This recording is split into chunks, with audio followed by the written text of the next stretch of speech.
Hello, everybody. Welcome to another Sunday Night Live, My Life Story. Well, episode. My life story, 'cause you're not dead yet, so it can't be a whole story. But tonight's the guest is Mr. NorthEast Picker, Hello, who you everyone. all saw Wednesday night. So I don't think he has to refresh who he is, but if he wants to, he can. And then he can get into tell you his life. All right. Like Chris said, my name is on here. It's NorthEast Picker. My real name's Chris. I'm almost 40 years old. So sit back. Hope you got your popcorn and your drinks, and I'll take you on a little life story here. I was born here in Pennsylvania. Lived out in California for like 2 years of my life right after I was born. And so I can't really tell you what California's like. Most of my life I've been in Pennsylvania. We moved back here, and I was the earliest I can remember is when I was 4 years old. I went through some stuff in my life as a child that I don't believe no child should go through. And from that, I was, because of that, I was removed from my parents. I was abused. I'm not going to say how, because I don't like to talk about it, but I grew up from there. And after I was removed from my parents' house, I was raised by my grandmother, which, God rest her soul, wonderful woman. She had taught me everything I'd known. So I wasn't, my philosophy of if you want something, you work for it, it came from my grandmother. My grandmother always believed that if you want something, you worked for it. It wasn't that she didn't have money or anything, but she didn't feel that that I should be that anybody should be given anything in life. You need to work for it.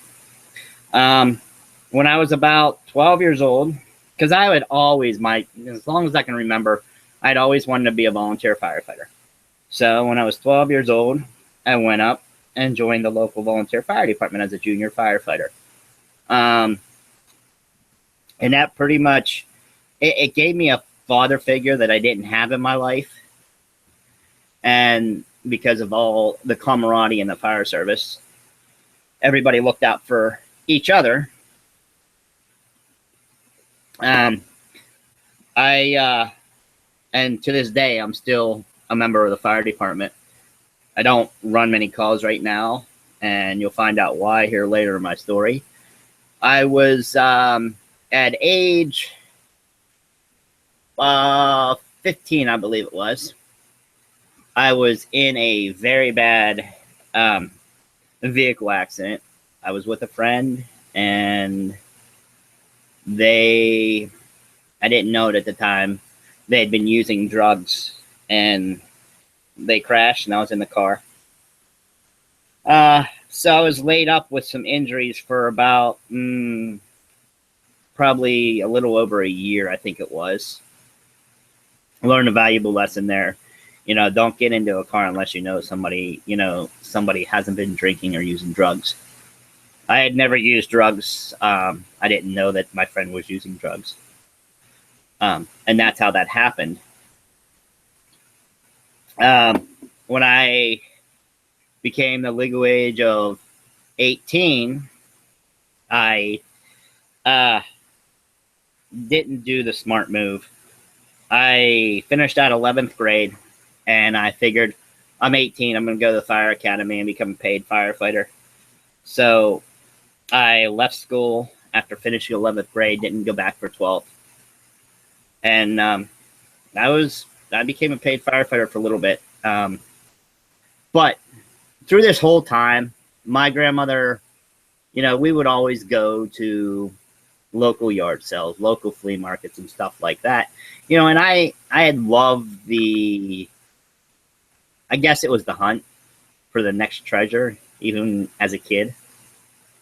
And that's, I've always had that in my blood. I've always wanted to find that next treasure. Never, back then I wasn't selling them. The only thing I sold back then was lemonade, like any normal American kid, or so much normal I can say.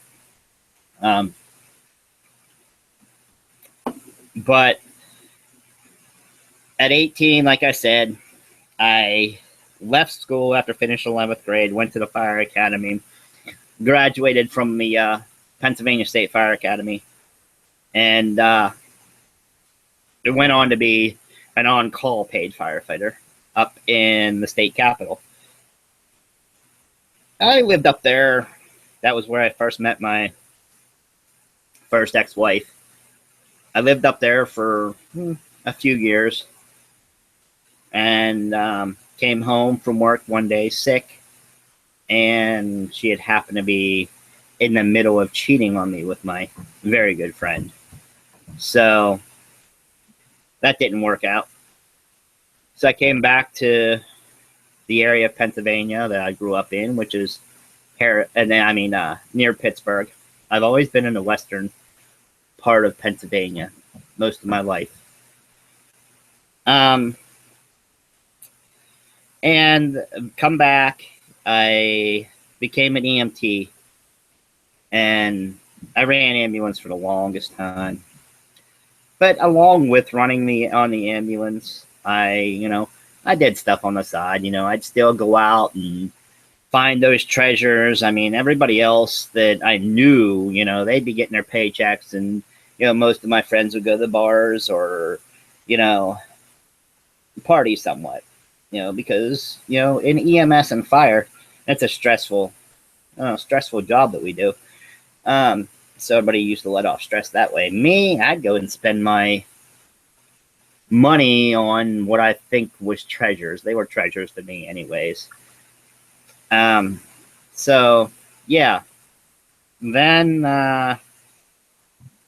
probably my late 20s, I started experiencing some head issues. I was starting to have trances. I'd go into trances and didn't know why. Go to see a neurologist and find out that I was having what they at that time called a silent seizure. It's where you stare off into space, and that's how it is. I'm going to take a break from my story here in a second, and I want to say hi to everybody that came in, if you don't mind, Chris. Never mind. Okay. I wanted to say hi to Dwayne, the working fisherman, Tanya. Hey, I see Chad stopping in. Thanks for the support, Chad. Much love, man. Tanya, Roxy. I seen Swamp was here. Flipping Easy. It's great to see everybody. I'm glad you're all here. I'm glad to see. I see Crazies in here. That's good. But to get back to my story, so I was experiencing what they call silent seizures. And so we had to go in, and I was put on some medications, and I wasn't allowed to drive for a while until we got those under control. And that hurt a lot, because then I couldn't drive the ambulance at that point. Okay. Yeah, Roxy said she had silent seizures all the time as a kid. Yeah, it sucks. And, we got them straightened out, and I was on medication for the longest time. I'm good now. I mean, I guess, you're able to grow out of them from what I understand. And I grew out of them. But as life went on, in my 20s, I started, with some medical issues. Like I said, first off, I would always have like stomach pains and stuff like that. Well, come to find out that my doctor had told me, probably from the earliest he can remember, that happy anniversary, Chad and Kim. It's awesome. And I seen a picture of you guys when you were younger today. Wow. Hey, dude, you actually had some hair. No, I'm kidding. Um, but the I started having real bad pain in my stomach, and come to find out that I had bleeding ulcers, and it goes back to my childhood from what I had gone through as a child. And it's hard to talk about that kind of stuff. I don't really like to talk about what I went through as a child. So I don't. You're not going to hear that stuff on here, unfortunately. I mean, I touched on it a little bit, but you're not going to hear what kind of abuse and the details and stuff like that. Because to me, I feel that that's something private, and I don't feel I need to share that. And but anyways, so I was put on I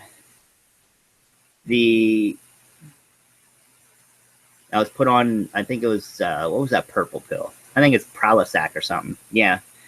And I had to take that for my stomach. And yeah, it kind of worked out. And then at around that time, when I was about hitting, my 30s and stuff, I met my second, what would be ex-wife. And things were okay for a little bit. At this time, like I said, I grew in the fire department. I was a captain in a local volunteer fire department, and pretty much enjoying life. And then I, got married the second time. Things were okay for, the first 6 months. And then I started having issues where she wanted me to quit the fire department. She wanted me to do this, do that, and do this. And before we had gotten married, I had told her that, hey, you take me as I am. I mean, I have quirks. I'm a firefighter, and it's something I've done all my life. And she wasn't happy. So, we'd argue all the time. Thank God, because of what I went through as a kid, I had never, ever, thought of abuse towards anybody, which is a good thing, because you have to break that chain when you're abused. But so we ended up splitting up. I had met what is now my wife, and I believe my final wife. Well, it better be anyways. And she would tell you so too. And met her. She's a firefighter, and she's a Presbyterian preacher. So I have religion in my life. I still have the fire department. But as we go through this, I still was picking. Okay, I still had that picking in me, and I'd pick up all kinds of stuff at flea markets and yard sales. And it almost came to a fact that, either I become a reseller or I'm a hoarder. So, I mean, and like we were talking earlier, Chris, you were talking about how much stuff you have, and, for, to sell and stuff, and every, in all parts of your house. And just like me too. I mean, yeah, I have a full house basement, and it's filled with stuff. That is all my stuff that I'm selling on eBay, and stuff that I keep getting, because of buying the storage options and stuff. So my first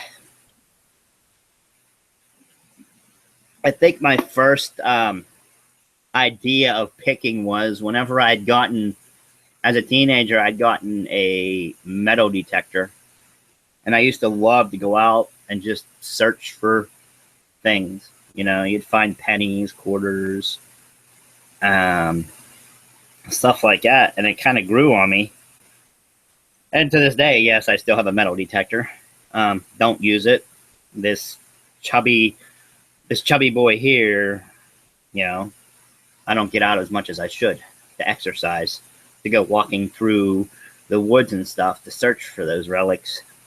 But as as time goes, we grow in life, and some of those things that's happened in your life, they come back to haunt you, and that's what's happened to me. They've come back to haunt me.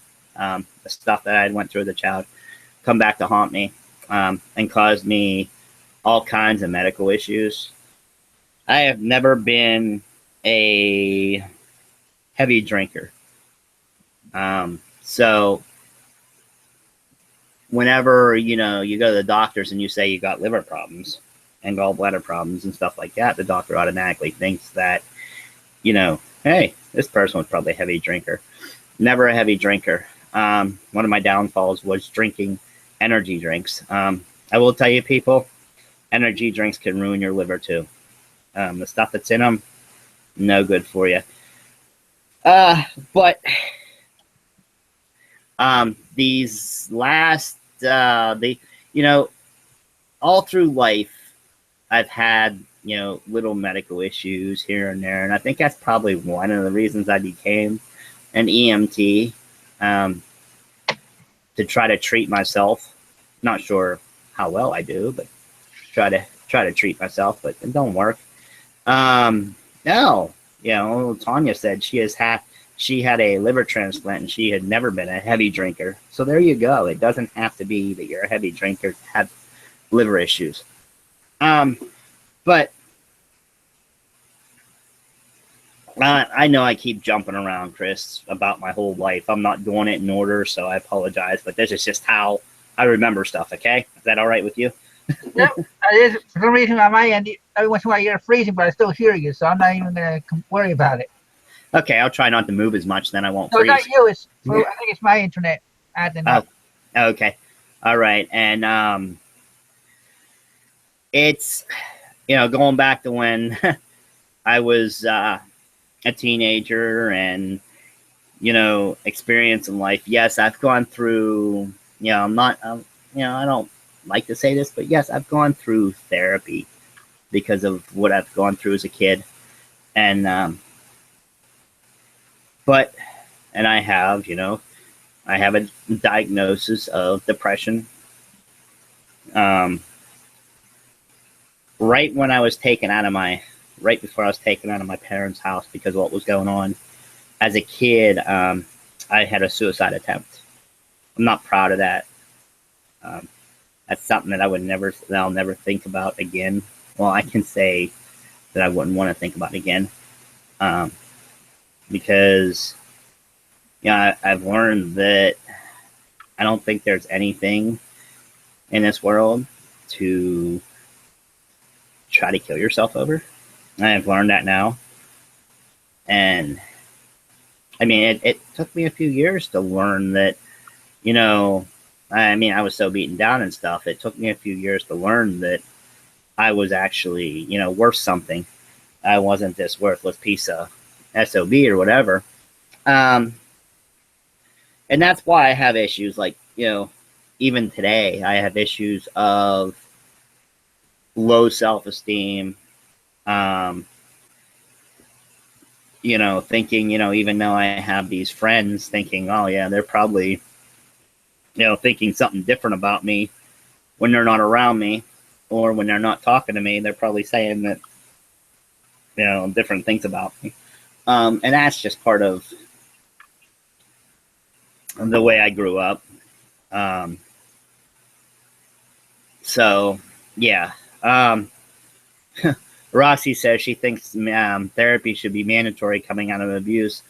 You end up weird like people that shoot up places. True. I mean, when you go through abuse, you either internalize it and take it out on yourself, or you portray it onto somebody else and you take it out on other people. And that's where a lot of those shootings come from. People hold the world responsible for what's happened to them, and they take it out on the world. For me, I was totally opposite, and I took it out on myself. But, I don't do that anymore. I don't, I still have days of depression, and I still have days of, you know, I think to myself about, I don't matter. You know, people don't like me. Yeah, they're being friends with me, but people don't like me.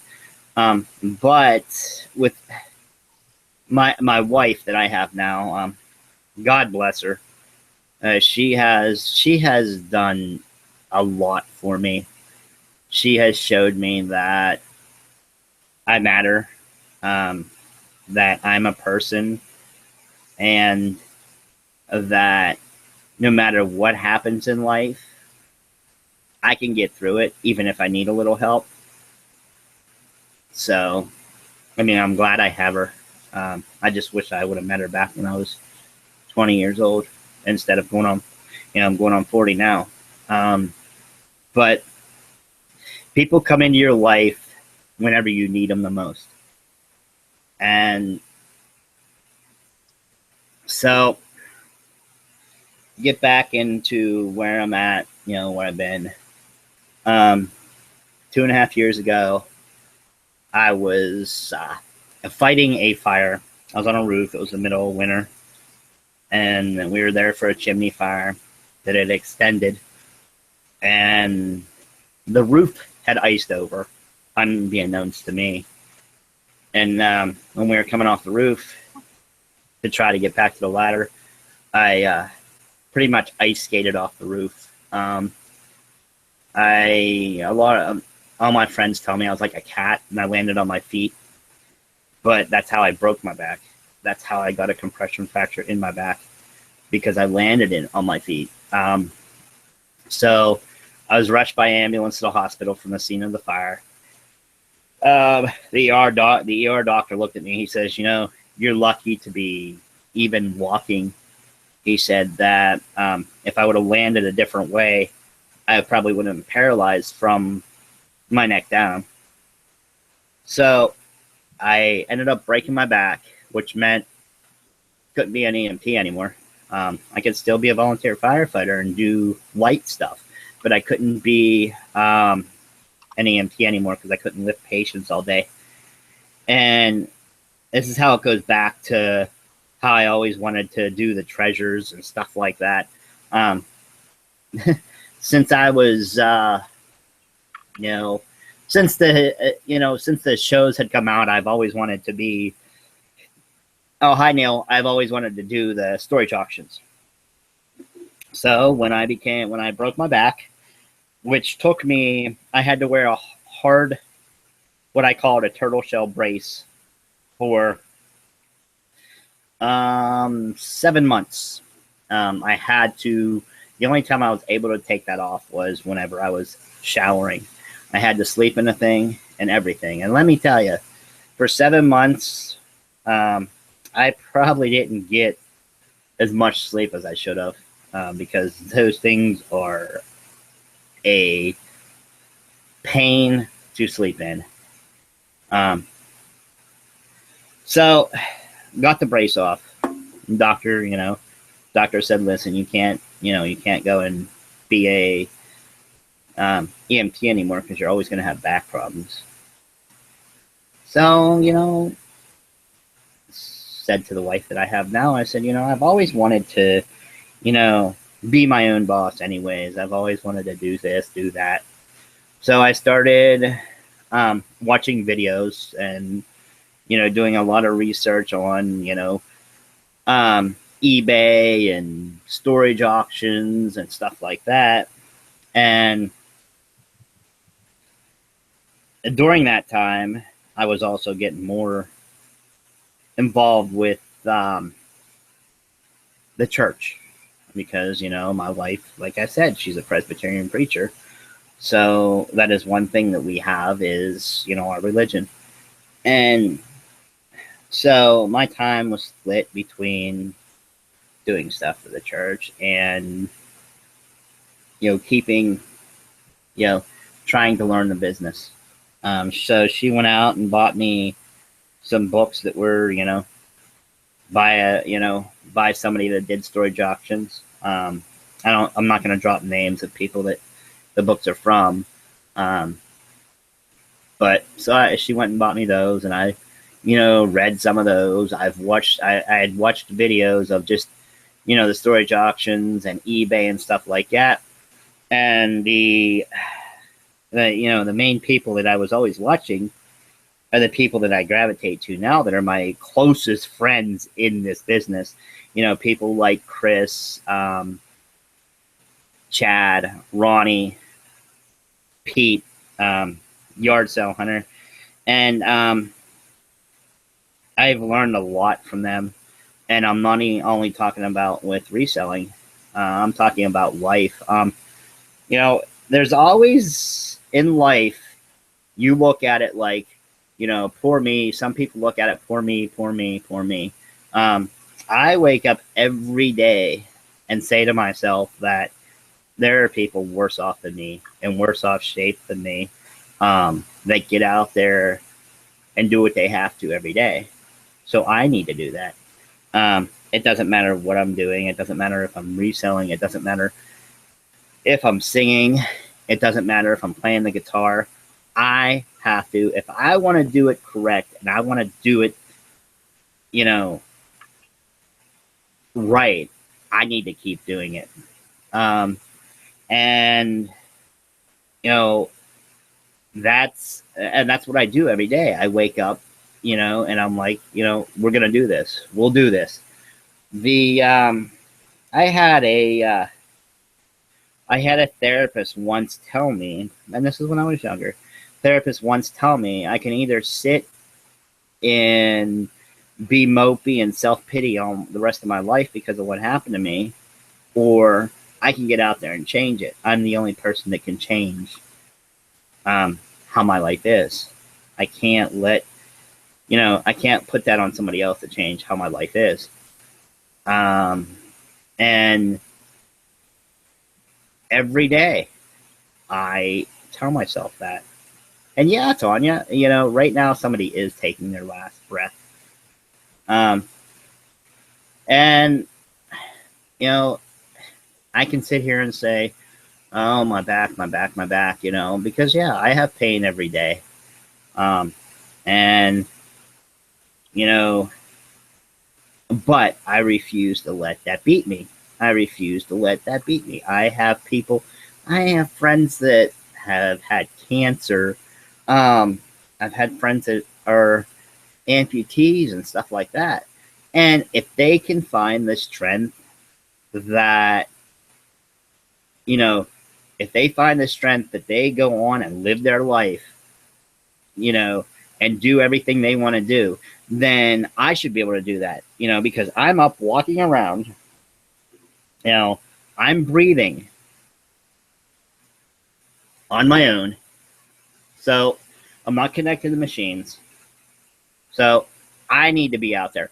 And that's, Roxy, I wanted to, she had just said she wakes up every morning saying that she made it, whether to be, thankful to be awake or as the day progresses is another matter.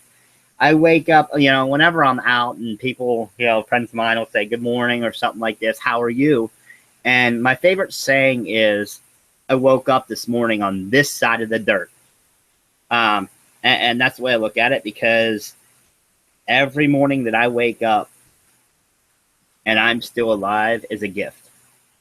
I look at it as a gift each day. I may not be the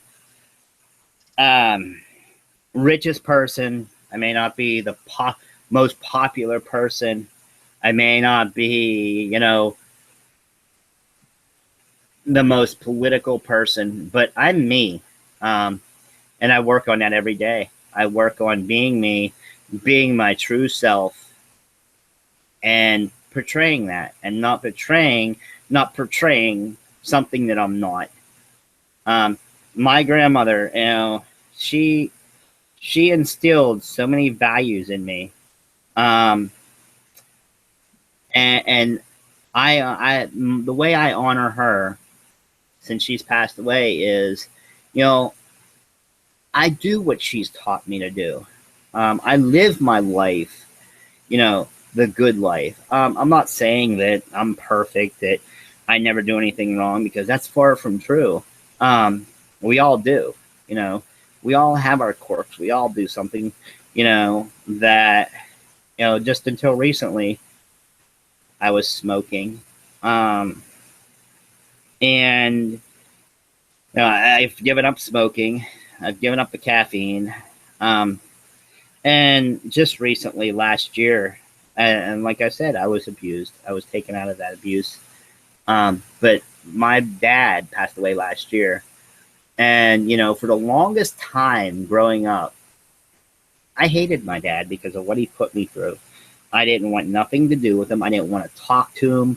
I didn't want to say a dang word to him, because to me, he wasn't my dad.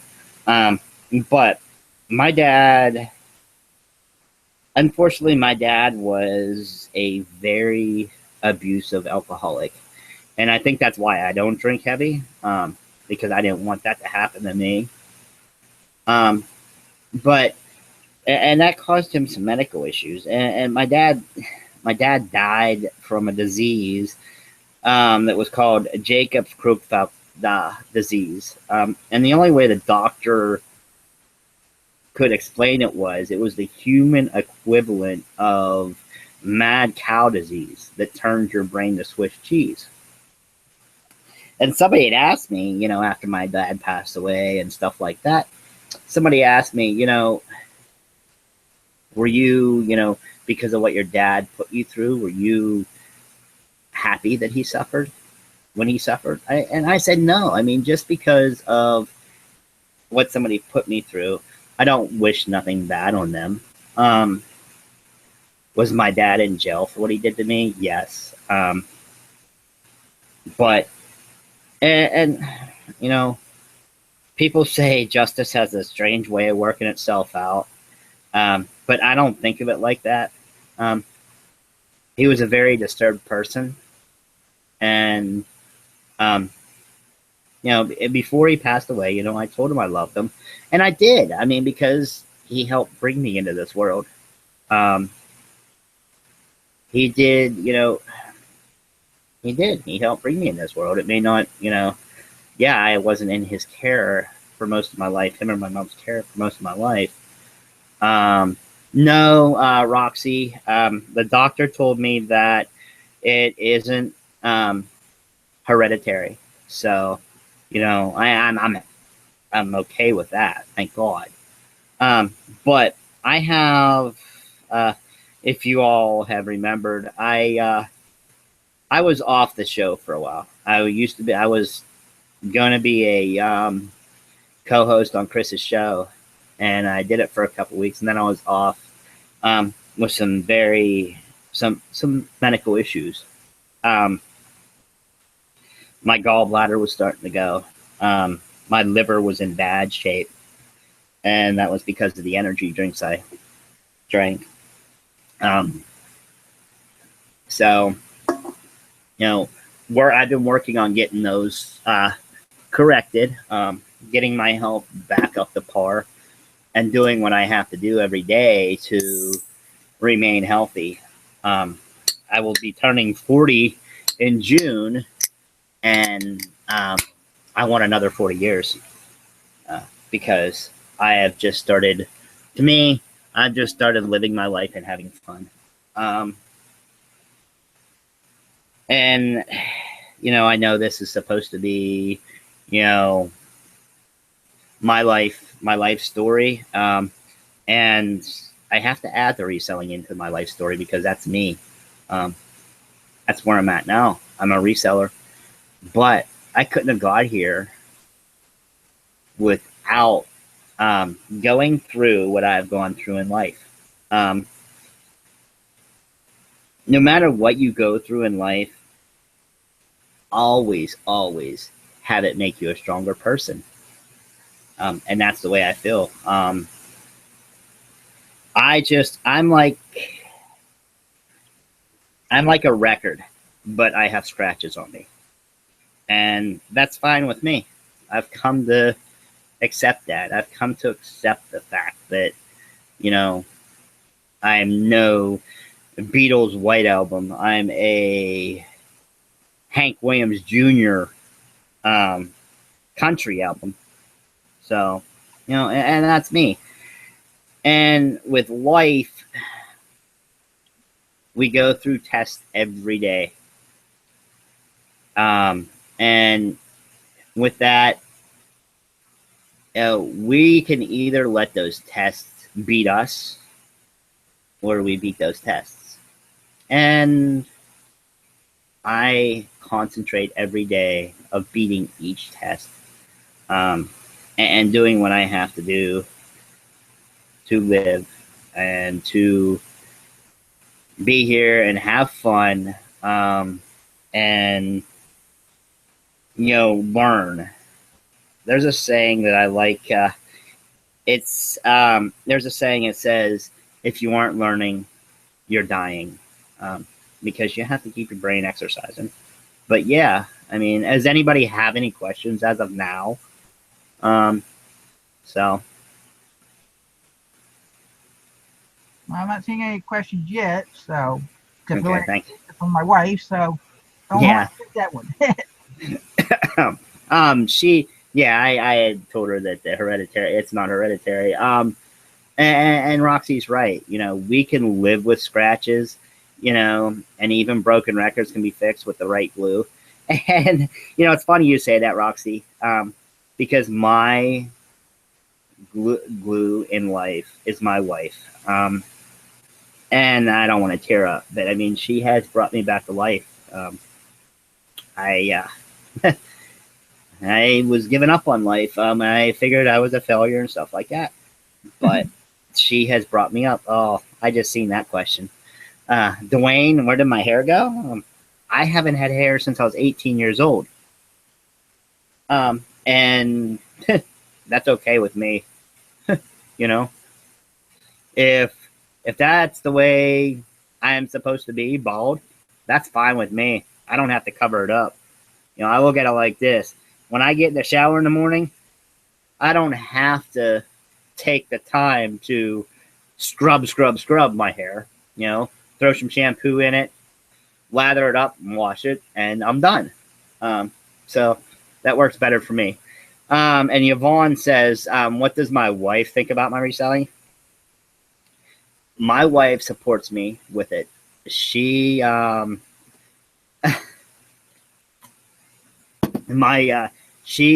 she's learning the business too, and she finds it fun. She's actually started liking to go to the thrift stores and stuff with me and finding things. And, she tells me that if this is what I want to do it. Don't let anything stop me. And she'll be there to be as supportive as she can, with my business. And she's the one that does the accounting and stuff like that. And, that's just, because I'm not good at math. Unlike you, Chris, I understand you're real good at math. And let's see. Dwayne says, thank your wife for keeping you around. Oh, I thank her every day, Dwayne. But I'll let her know you said that. I mean, I thank her every day. She has been very great to me. Chris, if you do find your hair, will you ask it if it's seen mine? Neil, honestly, I don't think I'm ever going to find it, buddy. Yours and mine are both probably in Hawaii somewhere living the rest of their life vacation. Yeah, I see Margaret's in here too. Hey, Margaret. Sorry I didn't see if you came in earlier. I apologize. Sometimes I get carried away. Where's Yvonne? Where's my wife?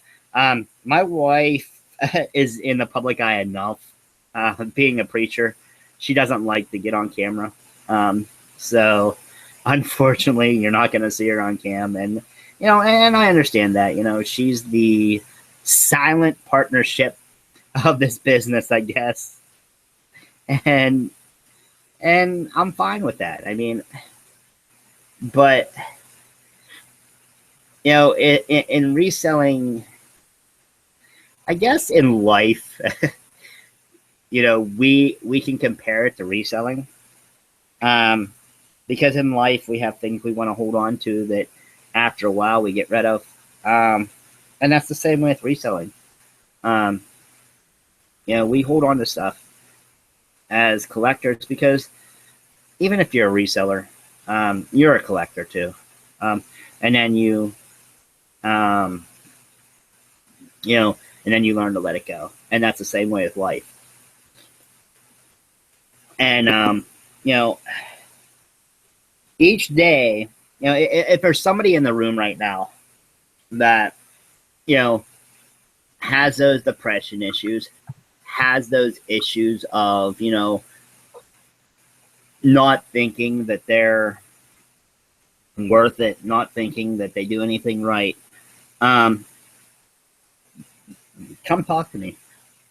I'll tell you that it's not true. Yes, for the longest time, I believed that. For the longest time, I thought that, the whole world was gold and I was bronze, if that. But it doesn't matter in life. Like I said earlier in the show, people come into your life at the right time. And that's what happened with me. My wife, she came in at the right time, and she helped build me back up.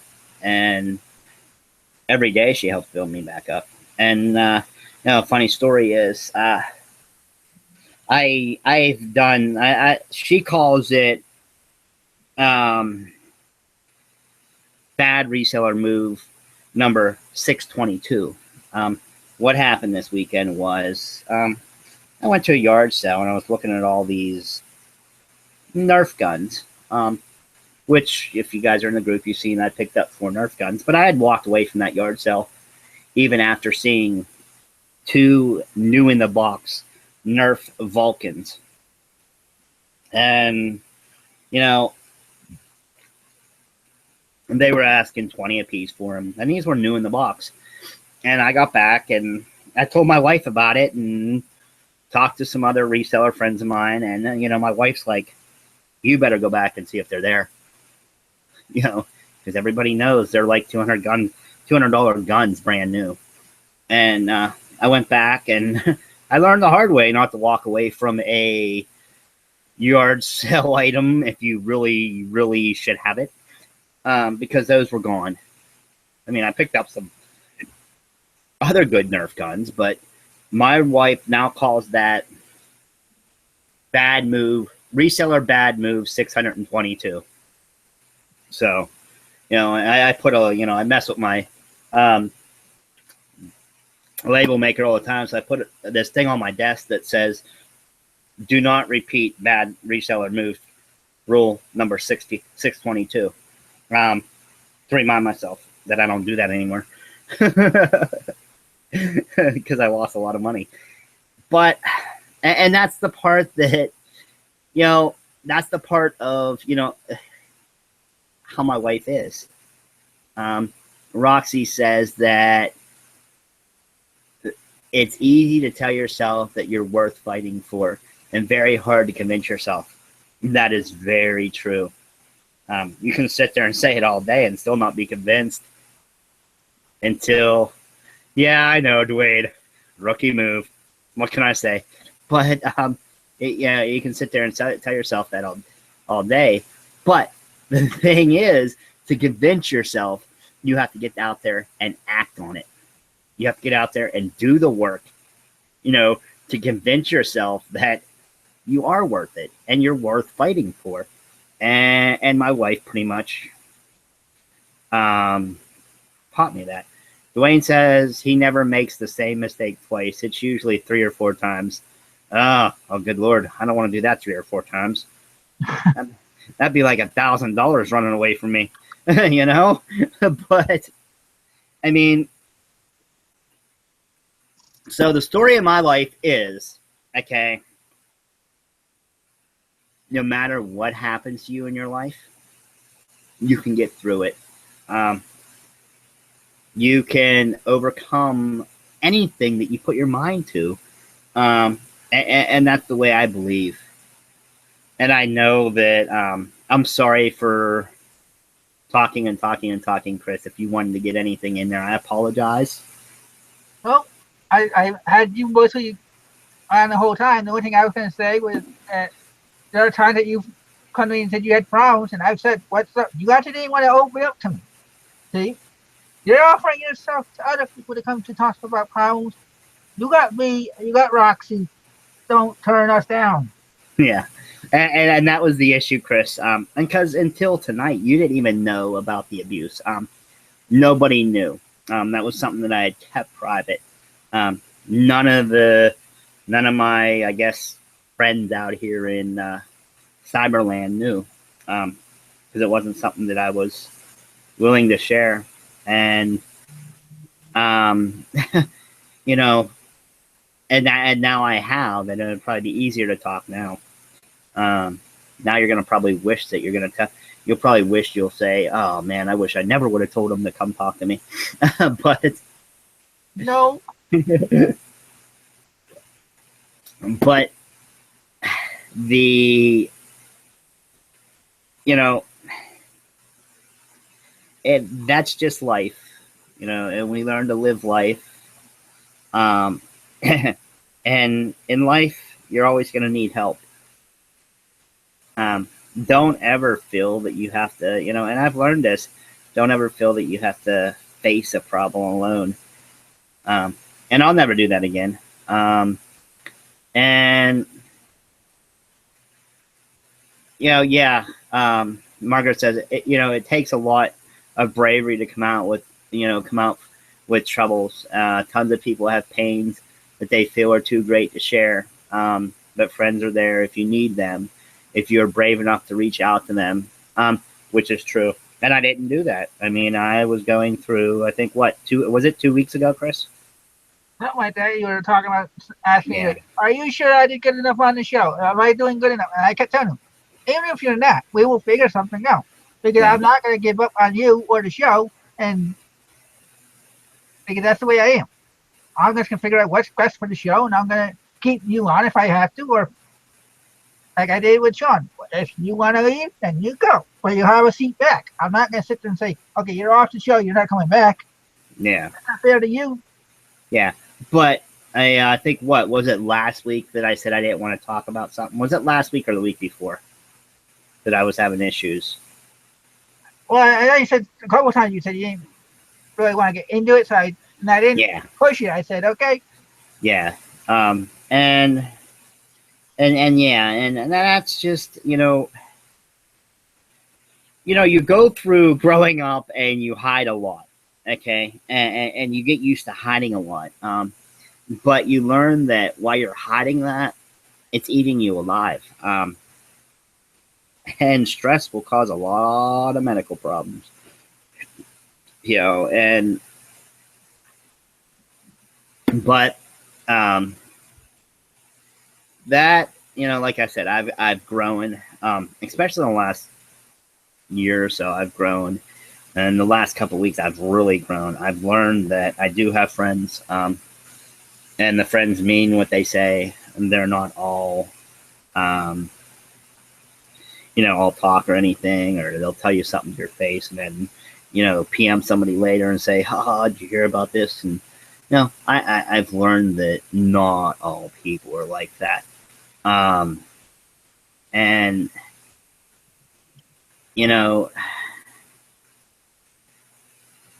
life, live it. And I just seen somebody quote, I think it was out of a movie or something. Get busy living life, and that's Redemption. Yeah, from Shawshank Redemption. Great movie, by the way. I love that movie. But Dwayne says he worked as a bartender for a while, so if you ever need to BS or talk, I'm a good, decent listener. Thanks, Dwayne. I'll remember that. Roxy's like, barkeep, I need a beer. But before, it's 10 till now, but before I end this and be done talking about this, I want to thank everybody. Um, Even if you're new to this show, coming on to Chris's show and getting to meet a lot of people that I didn't meet before and getting to talk to a lot of people that I didn't before has really helped too. Um, it's really brought me out of my shell. Um, as my wife would say, I'm no longer timid. Um, and, and yes, there's probably other people in the Facebook group that wish I would go back to being timid as an admin. But, but, unfortunately, or fortunately, actually, Chris has been rubbing off on me, I guess. And, but I have, I've listened to people's, these last couple of weeks that you've had people on, Chris. I've listened to everybody's life stories. And, as I was getting ready today, I was thinking about my life story and how, somewhat, some of it's depressing. And I was really thinking, maybe I shouldn't be on that show. I don't want to depress a bunch of resellers. But then I thought to myself, wait a second, these people are my friends. They're going to take me, good or bad. And that helped me tonight. Because, yeah, I will tell you, I was nervous. I was nervous about coming on and telling my life story because anybody knew from the times I've been on the show and the times in the group and stuff that I was a reseller. Nobody knew about my past life. And, was it comfortable telling my story tonight? No. But I've learned the best things in life aren't always comfortable. So, and that's my story. I hoped you all liked it. I'm sorry if I put anybody to sleep. So, I was waiting to hear Chris snore over there or something. But like I said, I appreciate everybody that's in here. And I'm glad that I'm very happy that you guys let me share my story with you guys tonight. And I love y'all. I just don't say that. I mean it. I love y'all, and you guys are great. And, thanks again. And thank you for having me, Chris. Yeah, it's frozen on my end again. So okay, there you go. You stop talking. Okay. Well, it seems like every once in a while while you were talking, you were really frozen, but you're still talking. So I heard you, but you weren't moving. So I was like, I'm leaving it going. I'm not going to worry about it. Well, that's okay. Yours just keeps showing your picture, not live, but it just shows your icon picture. Well, when I have you set for when I set you up to be broadcast to everybody, it doesn't show me at all, even if I talk. So. Oh, I didn't know you did that. Sorry. Okay. Yeah, I did that because it was about you. It wasn't about me and you. It was about you. Okay. All right. But like I said, thank you for having me on, Chris. And like I said, once again, I thank everybody. You guys are awesome. Yeah, I need to breathe now. Now I thank everybody for watching. I don't have anybody quite lined up for next week. For Sunday night, I do have a couple I'm thinking of asking now. One in particular, but I'm not gonna wait. I'm gonna wait till tomorrow or Tuesday to ask them. Come Wednesday night, I will have to remind certain person because he was not in the chat tonight, but tentatively, Mr. Joe Panico is going to be on our show, talking about selling computer parts and repairs type of stuff. So I look forward to having him on. And Joe, if you see this after it airs, there's one of your 3 reminders. And I'm going to give you a reminder Tuesday night and Wednesday night. In case anything happens that he can't come on. So I don't know, how life is. Some people say yes, and then all of a sudden something happens, they can't come on. I have to adjust. Okay, I wanted to add one thing, Chris, if you don't mind. I wanted to say people don't think that I'm leaving any shows, but this week I'm not going to be on. I have some important stuff to do, but the week after that, I'll be back out there to rock it with Chris on the Wednesday night shows. Well, I'm going to read a couple of comments before we let's see if there's any last minute questions for you. Okay. We got 4 minutes before the end of the show anyway. But one of the comments, Shiro Ann, aka Crafty Caregiver, says, I love when you do these shows, Walking Picker. Nice to know the real people behind the sellers. And like I said to Chris before, and I think I said it in the after show hangout, I know if anybody really wanted to do this type of show or a video of it, they can do it on their own channel. They don't have to come here. But I feel it's better for here. They get, not necessarily better, but it's just everybody gets to ask questions if they have any. They get, depending on what the person wants to share. Whereas on their own channel, if they're doing it live, somebody might ask questions that they don't want to answer, and there's nobody to block the answer, or they'll just end the show. So, but let's see. My wife said kudos to you for putting out. Now after the show, shake it off and move on. And Dustin says he's sorry he missed the whole show, but he'll have to watch it later. And let's see. Roxy says, I wish I had the clout to cash to have someone ring your doorbell with a case of beer. Well, maybe just a 6-pack. I'm a lightweight, just a 6-pack, Roxy. Let's see. Let's go. Coco said, just know there are lots of people with a story. You are not alone. That's part of what I wanted to start with the show, and that's why I started with myself. I wasn't going to just ask somebody else to come on and do it without doing it for myself. So, let's see. Margaret said, if you want to know who your friends are, share the good and bad, and you'll know really fast who your true friends are. So.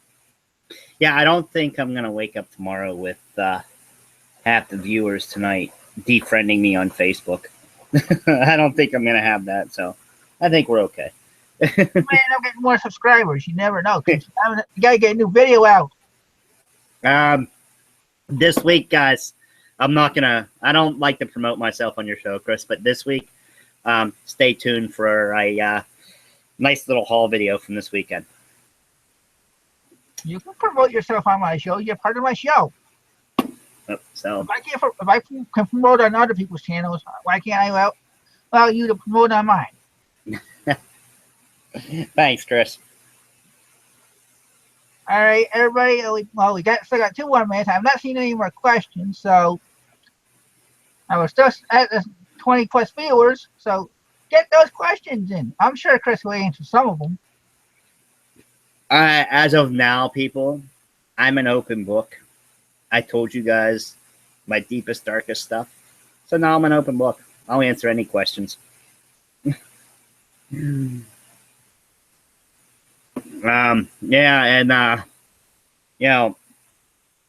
Margaret said about, friends build each other up. Yes, they do. And it's good to have friends that are like that. Not, real friends don't tear you down. Those are just the fakes. And Cheryl Ann says, don't forget the thumbs up, guys. Was great show. Need the thumbs up. Thanks. I don't even know how many likes I have yet, so. I appreciate all the thumbs up. Sorry. Somebody said. That was me telling someone to hold on. Oh, and there is Andy. You missed the show, Andy. Angie. Come on, Angie. I love you, and you missed my life story. Yeah, Angie. Wayne even beat you here. And he's Yeah. always late. And he likes my post in Wesley's group before we started. I'm glad I can bust on you, Angie.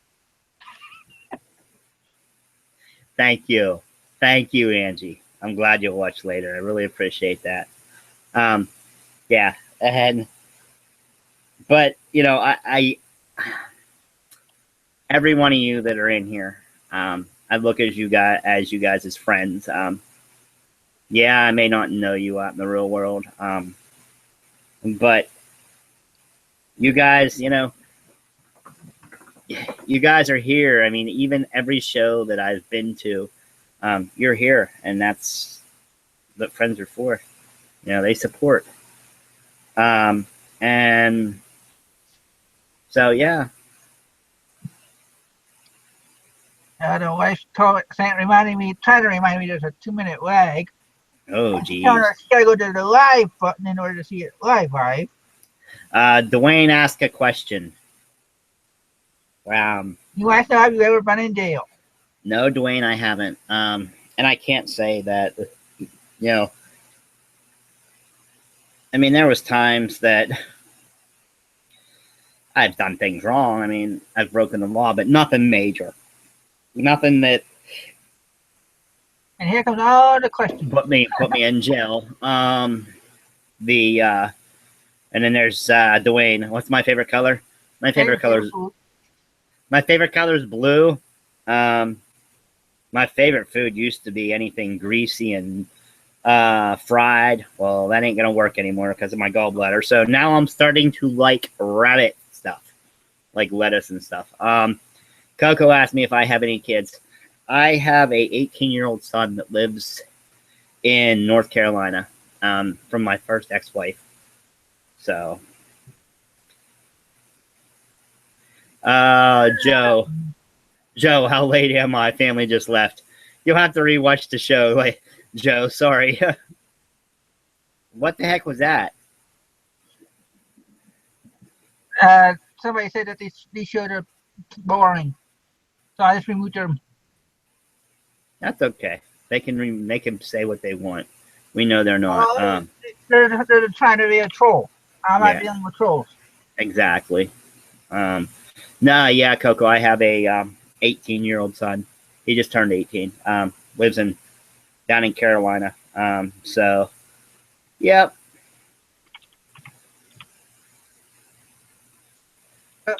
You keep talking. I'm typing to Joe. Okay, sorry. I was just wondering what was going on. I heard click, click, click, click. I'm typing in the chat to Joe because I want to interrupt you. But yes, I still and we I do have contact with my son. And son me, that's he wants to stay in Carolina, and that's fine with me. He likes it down there, and he just got a job. He's going to college, so that's good. And I'm happy for him. I don't know. Andy can watch the show together since they're close to timing.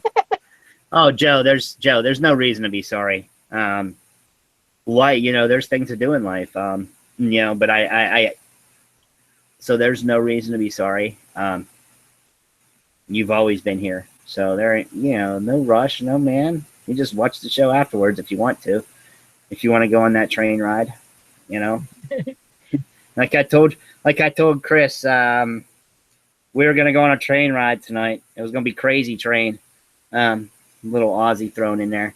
So yeah.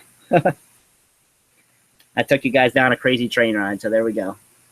Let's see, I'm gonna see if there's any more questions. Roxy's still talking about the leg. Yeah. I'll get into the question of your favorite color. Yeah. All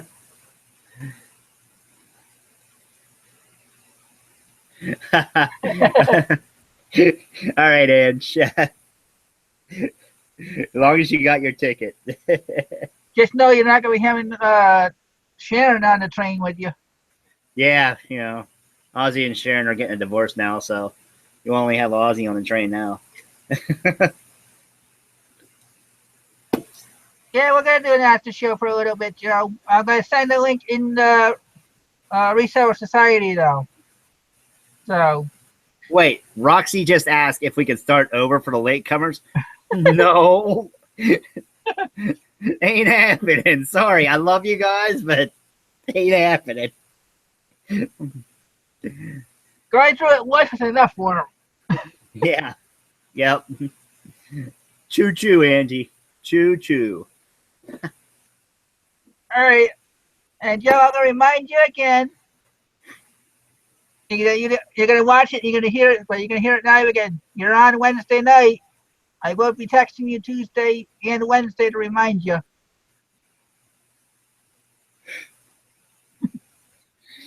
Thanks. Everybody for watching. I will see you Wednesday night.